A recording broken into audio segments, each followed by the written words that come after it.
Um, I wanted to show you a couple things today. One is how to embed code because it's very cool. And what you can do is you can install anything you can imagine. I mean, there's all sorts of things you can install on your website without actually having to code out information. So, for instance, say I wanted to add a counter. Now, you guys already technically have a counter. When you log into Weebly, you can go and see all your statistics and stuff like that. But it's kind of nice for other visitors when they see your site. Down at the bottom, you can put a counter. So what you do, it's very simple. And this is kind of what we're going to get into when we get into HTML. You're going to be actually writing code like this. But for now, all we're doing is copying and pasting code. So what you do is we're going to pick one of these counters. I'm just going to grab this one here because I like the look of it. And down here, it says page name, and then it says, and I'm not going to worry about that. Then it says start count. I think I'm just going to say 50 because I don't want to start at 0 because it's just sad when you look at it. And then I'm going to say get your code counter or get your counter code. And there it is, okay? So if I take that code and I highlight it, and you do have to highlight the whole thing from the brackets to the end bracket, and then you right click and say copy, and then you go to Weebly. Now watch this, this is really cool. If you find the embedded code tool right here on the left, drag it down. It says click here to set the HTML code. All you do is paste it, so use your shortcuts, Control V and let go, and then click somewhere else, and boom, there's your code counter. Isn't that cool? Now, now code counter's not that incredibly cool. I think it's kind of cool, but watch what else you can do. You can say embedded code games. And this goes for anything. You want to put the weather on there, you want to put the temperature, the moon phases, you name it, whatever, you can do it. So you just go out there to find some embedded games. And let's say I like this table tennis game. I click on it.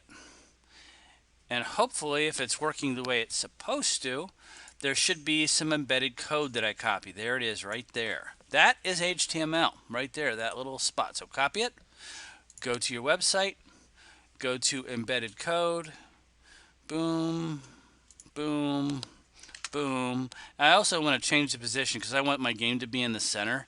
So I'm going to hit my center tool, click over here, and wait for the magic. Wait for it. It's not going to show it to us. But yes, it is. I had to take off my headphone. But when you publish this, this game will show up on your website. So let me see if it works. You'll be able to see this from home. It depends on the embedded game, but you might not be able to see it from here. And it might not work. It actually looks like it might not be working right now. So I would try a different code, but you do it exactly the same. Okay? Okay, another thing I'd like to show you is your contact page. And it's okay to have a contact page, but what you don't want to do is say, hey, if you have any questions, email me, because that's bad. What happens is hackers and people that want to spam your email and send you all sorts of junk will send out crawlers, and that's that's a computer term, to grab emails randomly. And they'll just grab them off of internet sites. You don't want to be on that list because you're going to get a bunch of junk in your email. So what you do is you go to your pages and you make a new page, and you can just call it a standard page, and you can say contact page. And then once you get your contact page, I'm going to delete it because I don't actually want a contact page. But I'm going to drag some elements here. I'm going to go back to build, and I'm going to do a contact form. Now the magic of the contact form is that it doesn't actually have your email that they can see. Okay, so you're going to collect their name, their email, and their comment. Okay, and if you go to form options, you can put your email in there. Whoops, it just disappeared. You can put your email in there, and that way it doesn't actually email. I mean, it doesn't show the world your email. It's all, behind the scenes, which is kind of a cool thing. And I think that is all I wanted to show you.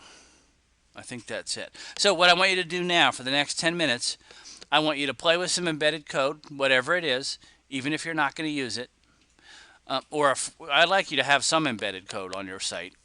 In fact, I'll just go ahead and say it's a requirement, some embedded code.